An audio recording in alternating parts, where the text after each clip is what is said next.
वक्फ कानून को लेकर देश का सियासी पारा हाई है। इस बीच AIM-PLV ने दिल्ली में वक्फ बचाओ अभियान के नाम से एक कार्यक्रम का आयोजन किया।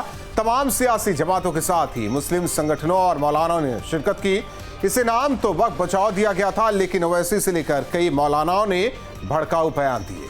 कोई वक्फ के नाम पर आजादी की दूसरी लड़ाई की बात कर रहा है, तो कोई कह रहा है कि सब कुछ कुर्बान करने के लिए तैयार रहना चाहिए। सवाल है कि जब इसे लेकर सुप्रीम कोर्ट में सुनवाई चल रही है, तो दूसरी ओर धार्मिक तनाव का माहौल क्यों बनाया जा रहा है। दो टूक में करेंगे चर्चा, पहले सुनते हैं बयान। लोग कहते हैं ये बुरा वक्त है। अरे नहीं, इससे अच्छा वक्त हो ही नहीं सकता।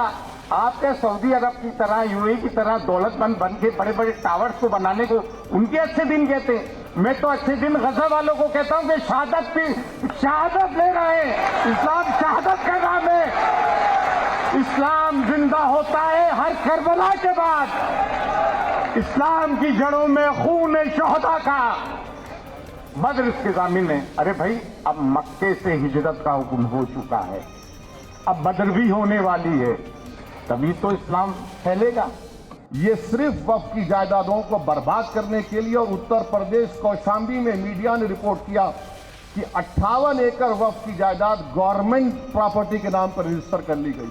दिल्ली के 180 ASI के मॉन्यूमेंट से वक्फ की जायदाद नहीं रहेंगे, अब वो निकल गए हमारे हाथ से। ये लड़ाई लड़ना है ताकि जब मौरिख ये तारीख लिखेगा आज से 100 साल के बाद, तो वो लिखेगा कि हाँ 2025 में ऐसे मर्दे मुजाहिद और ऐसी हमारी बहनें उठ खड़ी हुई थी, जिन्होंने जिस जगह का मालिक अल्लाह है उसकी हिफाजत के लिए उन्होंने जद्दोजहद की, और उन्हें उसको अल्लाह हमको कामयाब करेगा।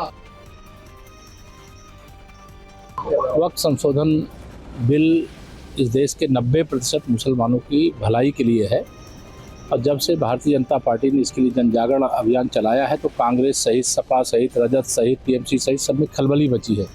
उनको पता है, हो सकता है कि अगर जन जागरण हमारा कामयाब रहा तो 2027 में इनको बूथों पर, मुस्लिम बूथ जो होते हैं उनमें एजेंट ना मिले। वक्फ बिल जब पेश हो रहा था तब भी खिलाफ थे, अभी जब वक्फ बिल आया तब भी हम लोगों ने वोट कर के खिलाफत की उसकी। सरकार के लोग समझाने निकले हैं गाँव घर घर मोहल्ले, तो ये समझाने की क्यों जरूरत पड़ रही है। ये सरकार जानबूझ करके अपनी नाकामी छिपा रही है।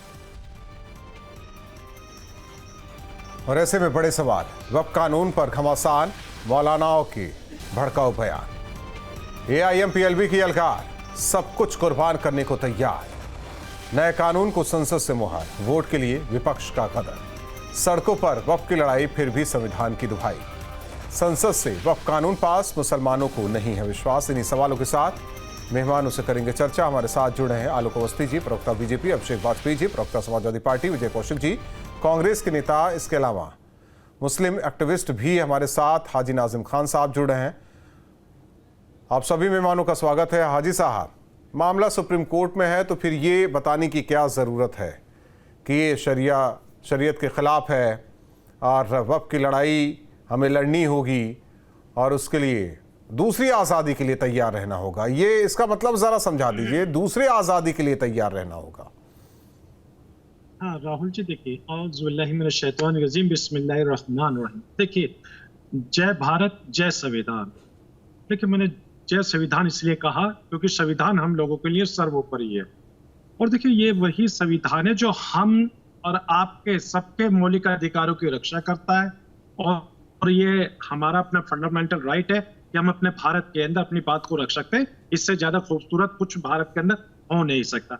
और रही ये बात कि जिस तरीके की बात आप कह रहे हैं, तो मैं कहना चाहता हूँ कि सुप्रीम कोर्ट हम लोग गए हैं वक्फ एक्ट को लेकर, और देखिए, हम लोगों को आपत्ति थी तो हम गए, लेकिन ये क्या बात होती है राहुल जी कि हम लोगों को तो आपत्ति है कि भी इस वक्फ एक्ट के जरिए कहीं ना कहीं हम लोगों के जो मौलिक अधिकार है उनका हनन होने की पेशकश रखी जा रही है, लेकिन ये उनको कौन अधिकार देता है कि भी सुप्रीम कोर्ट अपनी मर्यादा मरे सीमा से बाहर ना जाए। मेरा उसका तात्पर्य था ही नहीं, मेरा सीधा सवाल था कि ये दूसरी आज़ादी की लड़ाई वाली क्या बात है, मुझे समझा दीजिए।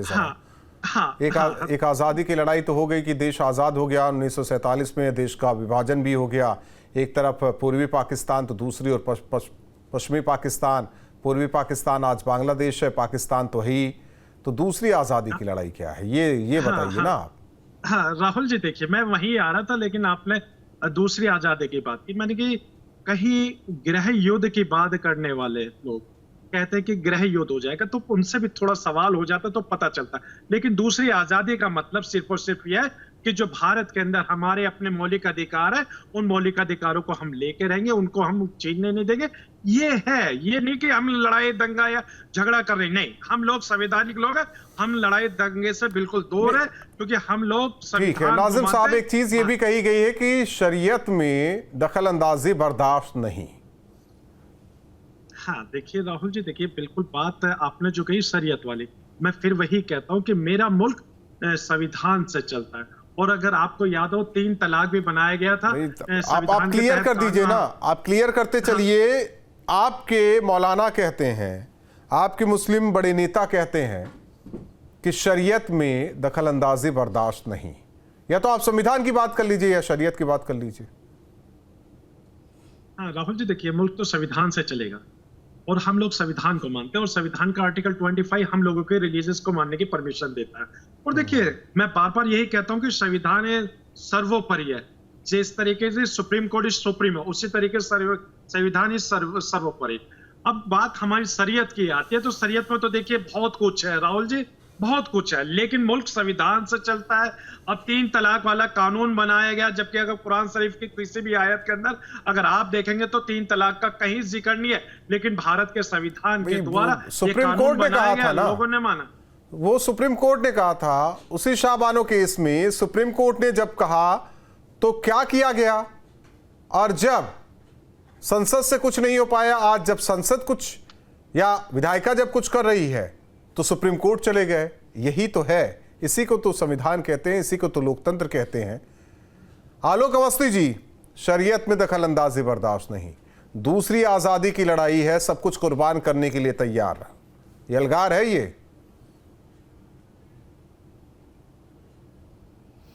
देखिए राहुल जी, जो भी आपके भी साथी बोल रहे थे पैनलिस्ट, शरीयत के बारे में या तो फिर उन्हें जानकारी नहीं है। पहली बात तो वक्फ जो है वो शरीयत का पार्ट नहीं है। कुरान में कहीं पे भी वक्फ की शब्द का कहीं उपयोग नहीं किया गया है। वक्फ एक दान की हुई, जो अल्लाह के नाम पर दान की हुई ज़मीन है या कोई भी चीज़ है, उसकी देख रेख के लिए बनाई गई एक संस्था है, जो कि एक तरीके से उसका केयर टेक करती है। मुतवल्ली इसके, जो जिसको मैनेजर हमारी भाषा में कहा जाता है, मुतवल्ली नियुक्त करती है, और मुतवल्ली मुसलमान होते हैं, और मुतवल्लियों के द्वारा ही इसकी देखरेख करी जाती है।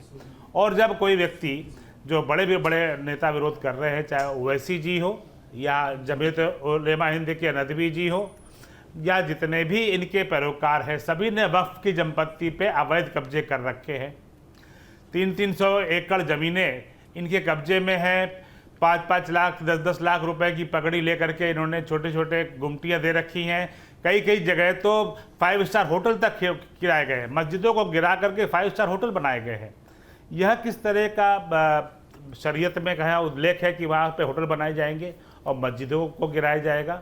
आज जो वक्फ का बिल लाया गया है वो इसीलिए लाया गया है कि 1-1 इंच ज़मीन वक्फ की जो है वो चिन्हित की जाए और उसका डिजिटलाइजेशन हो, उसका मालिकाना हक जो है ठीक से उसका दर्ज हो, तो यह लूट बंद हो जाएगी। अब जिन्होंने कब्जे कर रखे अवैध, वो चिल्लाते घूम रहे हैं और मुसलमानों को भड़का रहे हैं। वक्फ बिल के अंदर कहीं पे भी मज़ारों के ऊपर, दरगाहों के ऊपर, मस्जिद के ऊपर या किसी कब्रिस्तान के ऊपर कोई परिवर्तन नहीं होने जा रहा, ऐसा बिल में कोई उल्लेख किया ही नहीं गया है। तो इस्लाम के नाम पर सिर्फ भड़काने का काम वो लोग कर रहे हैं जिन्होंने इन जमीनों पे अवैध कब्जे करके हजारों करोड़ रुपए की संपत्ति बनाई है। वक्फ का उद्देश्य था कि जिस जमीन के आप मालिक हो, सारी चीजें उसको आप दान करते हो और उस दान का जो उपयोग है वो गरीब जनता के हक में हो। वो तो होता नहीं है, किसी गरीब जनता को हक मिलता नहीं है। मुतवल्ली और लगेंगे कि आप लोग जो है कौन होते मिलकर हैं के करने जो है वाले। उसको बंदरबाट कर रहे हैं। वो तो कहने लगेंगे ये तो मुसलमानों से जुड़ा मामला है, आप लोग कौन होते हैं कहने वाले। हमारी जमीन, हम चाहे जो करें। हमारे हिंदुस्तान के अंदर हर व्यक्ति को कोड, हाँ मैं बहुत स्पष्ट एक लाइन में कर देता हूँ, हमारे भारत के संविधान में हर व्यक्ति को अपना दावा प्रस्तुत करने का और कोर्ट में जाने का अधिकार है। लेकिन जो वक्फ संपत्ति है, जो धारा 40 के अंतर्गत 1995 और 2013 में जो संशोधन कांग्रेस की सरकार ने किया था, उसमें पीड़ित को किसी भी कोर्ट में जाने का अधिकार नहीं है। अगर वक्फ बोर्ड उसके खिलाफ ट्रिब्यूनल में था, ठीक है। अभिषेक वाजपेयी जी, देखिए सुप्रीम कोर्ट ने भी केवल 2 संशोधन पर, 2 अमेंडमेंट पर सवाल उठाए। सवाल इस बात को लेकर है कि ये जो लगातार किया जाए, चाहे हैदराबाद, अब दिल्ली, फिर दिल्ली में एक और प्रोग्राम होना है वक्फ बचाओ अभियान के तहत, ये बयानबाजी आखिर समाज को बांटने वाली नहीं है। ये बयानबाजी जो की जा रही है, क्या वो संवैधानिक है या गैर संवैधानिक है? आपसे जरा मैं सवाल करना चाहता हूं कि शरीयत में दखल अंदाजी नहीं, दूसरी ओर कुर्बानी के लिए तैयार रहो, डिलीवर क्या करना चाह रहे हैं समाज को? धन्यवाद राहुल भाई। और क्योंकि देखिए डिलीवर क्या करना चाह रहे हैं तो भारतीय जनता पार्टी बताएगी, क्योंकि आप देखिए मैं क्लियर करता चलूं कि अगर आप ये क्लियर कर दीजिए कि वक्फ बचाओ अभियान जो था ये बीजेपी के द्वारा या प्रायोजित ये रहा है कार्यक्रम, तो मैं उनसे सवाल कर लूंगा। अच्छा राहुल जी, आप मुझे बता दीजिए, ऐसा इस कानून में क्या है कि भारतीय जनता पार्टी को और बाकी आरएसएस के लोगों को अपने लोग लगाने पड़ रहे हैं इस कानून को समझाने के बारे में? ऐसा क्या संतुष्ट हो गए सब लोग?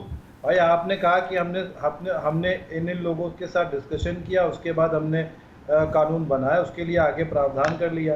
भाई जब पूरा समाज आगे आ करके एक बचाव सम्मेलन कर रहा है तो आप कहना क्या चाहते हैं? आप अपनी बात जनता जनार्दन को समझा क्यों नहीं पा रहे हैं? आपने अगर कुछ लोगों को कॉन्फिडेंस में ले करके कोई निर्णय लिया है तो बाकी जनता जनार्दन को भी तो आपको समझाना पड़ेगा ना। आखिर जनता सारी सड़कों पर क्यों उतरी हुई है? आप किसी भी जगह पे देखिए, इस तरीके से आपने किसानों के लिए भी देखा, जब किसानों के लिए भी आपने बताया कि हमने इन लोगों से डिस्कशन किया है, इन किसानों की आमदनी दोगुनी हो जाएगी, किसानों को ये फायदा होगा, वो फायदा होगा, बाद में आपको अपने कानून वापस लेने पड़े, आपने उसको विचार में डाल दिए। ऐसा नहीं होता है। आपको जनता के हक में कोई फैसला लेना हो तो जनता से आपको बात करनी पड़ेगी, विचार विमर्श करना पड़ेगा। और इसी संदर्भ में आप देखिए, एक तरफ वो मुसलमानों के हित की बात करते हैं, दूसरी तरफ आरएसएस और बीजेपी क्या कहती है कि सभी हिंदुओं एक हो जाए। क्या मतलब है इन सब चीजों का? आपको विकास पे बात कीजिए। आप विकास क्या कर रहे हैं, देश के लिए क्या काम कर रहे हैं? अभी मैं दूसरी डिबेट पे बैठा हुआ था, वहां पे राहुल भाई, उन्होंने भारतीय जनता पार्टी के मित्र ने कहा कि आप भूल जाइए, डॉलर और रुपए को भूल जाइए। अरे देश की अर्थव्यवस्था मजबूती, जब रुपया मजबूत होगा तभी आगे बढ़ेगा। तो आप देश की अर्थव्यवस्था को मजबूत करने के लिए बात नहीं करते, लेकिन बात किस पे करेंगे? हिंदुओं एक हो जाओ, फिर वक्फ पे बात करेंगे। अरे देश कैसे मजबूत होगा, देश के लोग कैसे मजबूत होंगे, इस पे आपको बात करनी, वही चीज है। नहीं तो दूसरी तरफ से कहा जा रहा है ना कि आजादी की ये दूसरी लड़ाई है, सब तैयार रहो, कुर्बानी के लिए तैयार रहो। विजय कौशिक जी, आज एक मिनट। विजय कौशिक जी, आपकी भी सरकार रही लंबे समय से, जितने भी कानून लाया गया, संशोधन जितने भी कानून में हुआ, क्या लोगों के रायशुमारी से हुआ? चाहे वो हिंदू हो, मुस्लिम हो, कोई भी हो, हुआ है क्या? या फिर ये भी बताते चलिए कि उसे कोर्ट में चैलेंज किया गया? हमारे दर्शक जानना चाह रहे हैं कि ये पहली बार हुआ कि इससे पहले भी होता आया है? देखिए, ये एक गैर राजनीतिक बात, इसलिए इसको गैर राजनीतिक तरीके से कहूंगा कि अगर सरकारें हर बात के लिए जनता से पूछने लगी तो कभी संसद में कानून बन ही नहीं पाएंगे, क्योंकि जनता आजादी का अर्थ ये समझती है कि कहीं भी थूक देना।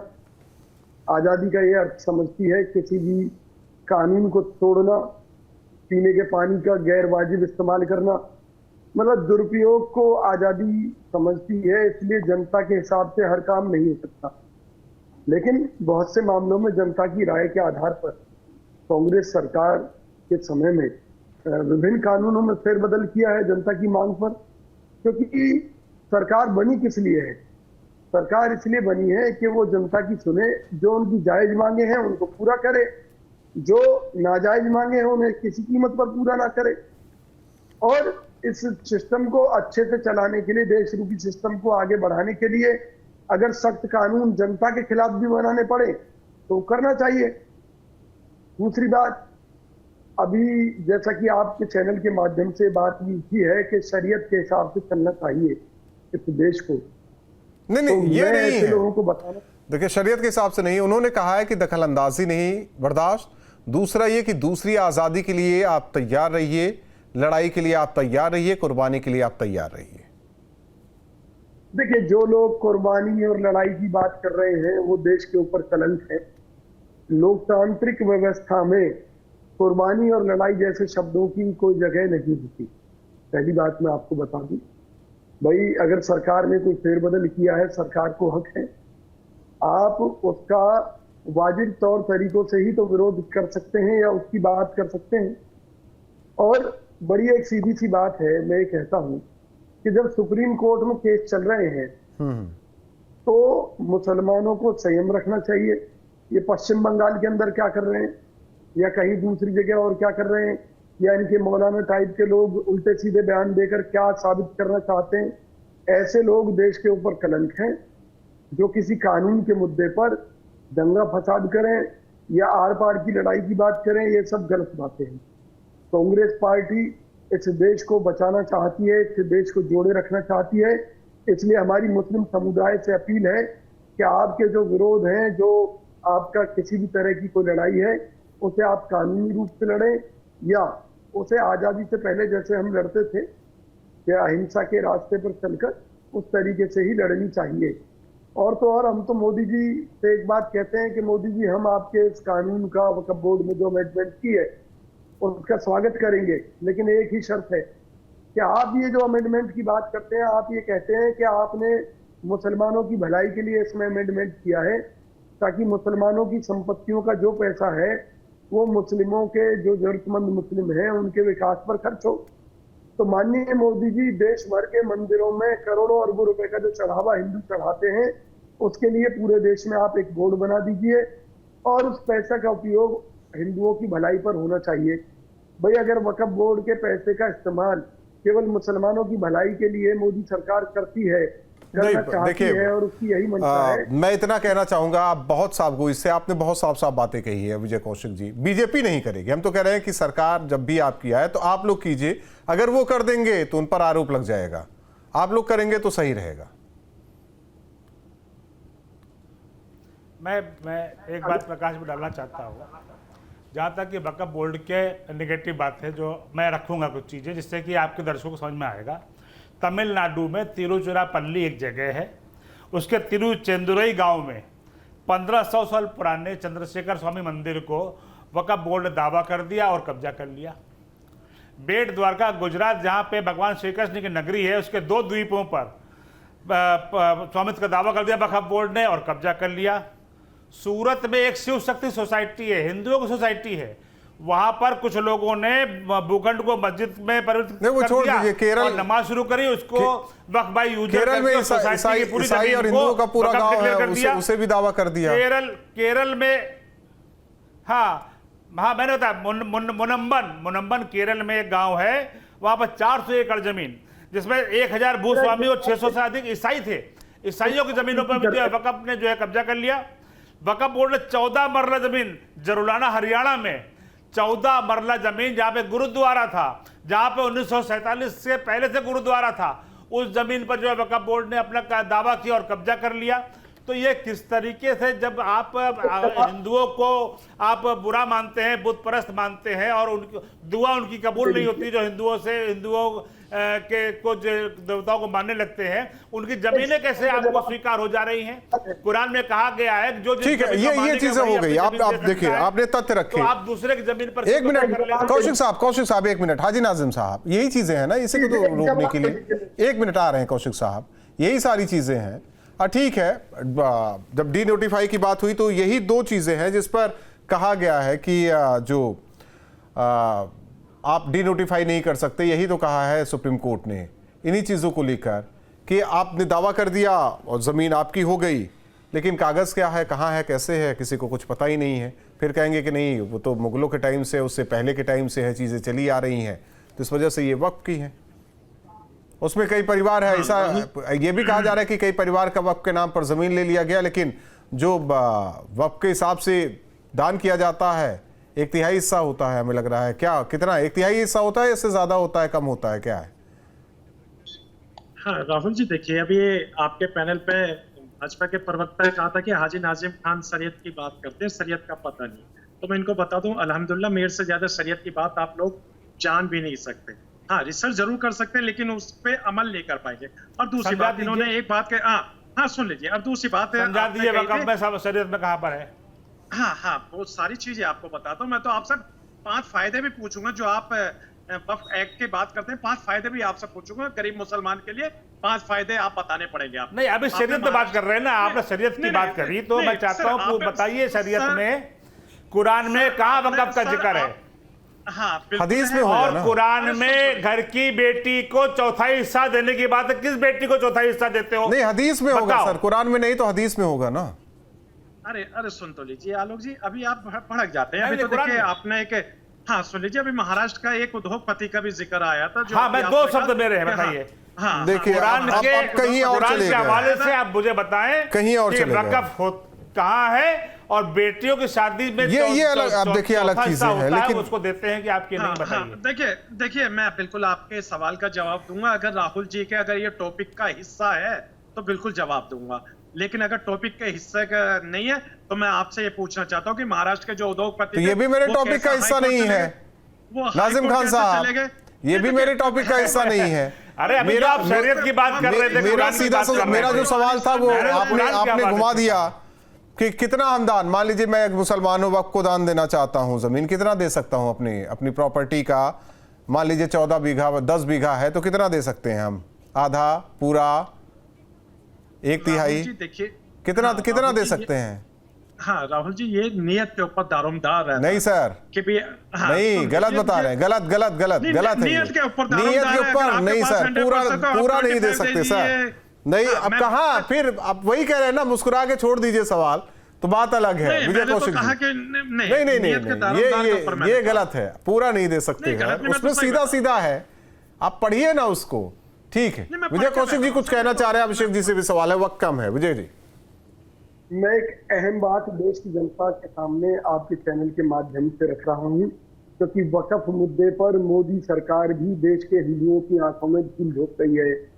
जब 1947 में देश आजाद हुआ और धार्मिक आधार पर मुसलमानों को पाकिस्तान दे दिया, और उसके बाद में आजादी के कुछ वर्ष बाद हमारे देश का संविधान बनकर लागू हुआ, यानी कि संविधान बनकर लागू होने से पहले तो वक्फ की कोई प्रॉपर्टी होनी ही नहीं चाहिए।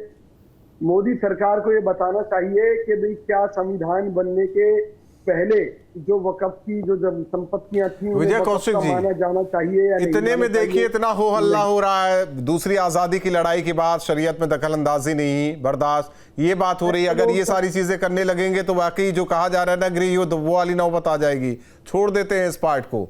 अभिषेक वाजपेयी जी, मेरा साफ कहना है कि संविधान से चलना है, कोर्ट जाइए, कोर्ट तय कर देगा कि क्या है, लेकिन ये बयानबाजी, ये बहसबाजी और बरगलाने वाली आदत नहीं होनी चाहिए। नहीं देखिए बिल्कुल जाहिर सी बात है, हम भी यही मानते हैं और सभी लोग यहाँ पे बैठे हुए सभी लोग मानते हैं कि देश संविधान से चलेगा और संविधान से ही चलना चाहिए। लेकिन जब तानाशाही आ जाती है तो लोग अपने हक के आवाज़ के लिए, हकों को बचाने के लिए सड़कों पर उतरते हैं, और भारतीय जनता पार्टी आज मजबूर कर रही है इसी वजह से कि ताकि लोग सड़कों पर उतरें। आखिर वो अपने एजेंडे से दूर क्यों हो रही है? क्योंकि आपने देखा हमेशा से भारतीय जनता पार्टी हमेशा से धर्म के आधार पर पेटेंट करा करके उसने अपने आप को रखा हुआ और धर्म के आधार पर ही चीजों को आगे बढ़ाना चाहती है। अब आपने देखा वक्फ के संबंध में जो बिल आया, मैं जवाब दूंगा, चुनाव आने वाले, देखिए कई जगह चुनाव आने वाले हैं ताकि भारतीय जनता पार्टी देख अभिषेक जी, मेरा उसमें नहीं पढ़ना था, ये राजनीतिक विषय है, लेकिन सवाल है मैं बीजेपी को नहीं देख रहा हूं, मैं संसद को देख रहा हूं जहां से कानून बनता है। देखिए संसद ये विधायिका का काम, मैं बीजेपी को कुछ नहीं कह रहा हूं, ये विधायिका का काम है कि संशोधन करे या ना करे, नया कानून बनाए या ना करे, ये संसद का काम है, ना हमारा काम है, ना आपका काम है, न आप पैनल में बैठे किसी का काम है।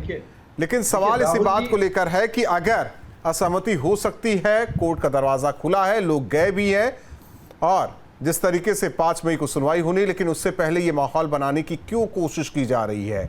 क्या सामाजिक विद्वेष फैलाने की कोशिश है, या ये बताने की कोशिश हो रही है कि नहीं जो सरकार ने किया वो गलत है, या फिर कुछ और है? लेकिन जो बयानबाजी है वो सही नहीं है कि दूसरी आज़ादी के लिए तैयार रहना, कुर्बानी के लिए तैयार रहना, लड़ाई के लिए तैयार रहना, शरीयत में दखल अंदाजी नहीं। जब कानून बना, जब इसको कानून के रूप में लाया गया, तब क्यों नहीं कहा गया कि ये शरीयत का पार्ट रहने दीजिए, इसे कानून के दायरे में न लाइए, संविधान में न डालिए। बहुत बहुत धन्यवाद आप चारों मेहमानों का हमारे साथ जुड़ने के लिए।